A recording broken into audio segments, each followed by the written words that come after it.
think we should wait for the new commission to meet and come up with data-based recommendations. For example, expanding juvenile court jurisdiction to 10 to 12-year-olds simply delays the time that children would have to wait to potentially get anything to happen, as opposed to diversion or mandatory sentence. As far as the House and the Senate version, they are different when it comes to youth and auto thefts.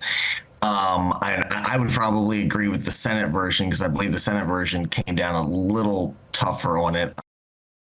Juvenile crime is up for debate in Annapolis as both the House and the Senate move forward with two different juvenile justice bills. Lawmakers in Annapolis continuing to hash out the bills related to juvenile justice reform. Two versions of what the reform looks like have now moved forward in the House and Senate. And now those two sides have to come together to iron out the differences. But will any of what's on the table make a real difference? Longtime Baltimore resident Pastor P.M. Smith is joining us this morning. Good morning.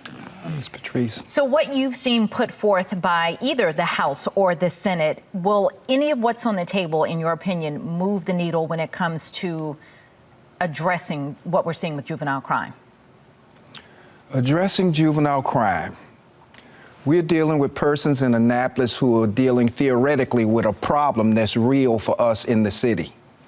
If I were them, I'd go to Ms. Brayboy, and I'd go to Mr. Bates, I'd go to Mr. Schillenberg, I'd go to Mr. Gibson and say, you know what the situation is, you've talked with the parents, you've listened to the police, you have the expertise, you interact with the juveniles.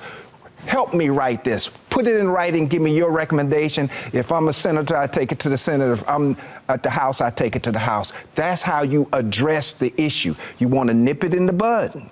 Ms. Brayboy said it better than anybody else. What is the end game? Justice for victims, safety for communities, and for young people who don't know how to live civilly, live by the norms of the community they're in, a timeout. So that timeout, there are two different versions of what that would mean. The House would send them into a diversion program if they're first-time 10 to 12-year-olds we're talking about. The Senate wants to put them into the court system with the SINS petition. Of those two, which is preferable? The key to me is a gun. I don't care how you are. If you got a gun in your hand, strict discipline. We have to deal with that. We have to deal with juvenile misbehavior before it matures into adult criminal behavior. We check it early. That's the only way I know to deal with it as a parent or as a leader. They are also expanding the role of DJS. How confident are you that DJS can handle what's coming their way and help with these kids? Who's running DJS? Is that Vinny? If Vinny is running DJS, I have no confidence in him. I've watched him, I've listened to him, and his behavior is basically juvenile to me. So he's identifying with the people he's supposed to help, and he can't help them.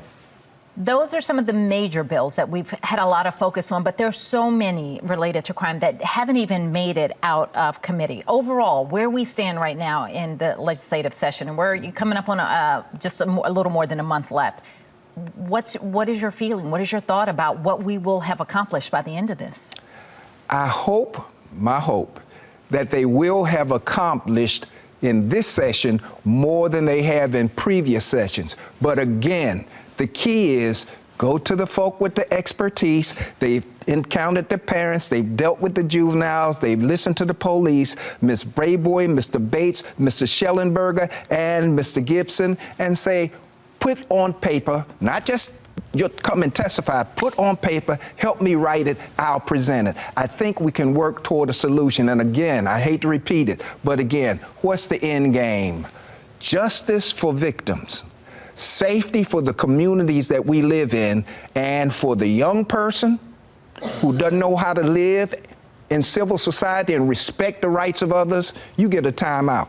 All right, Pastor Smith, thank you. Thank you.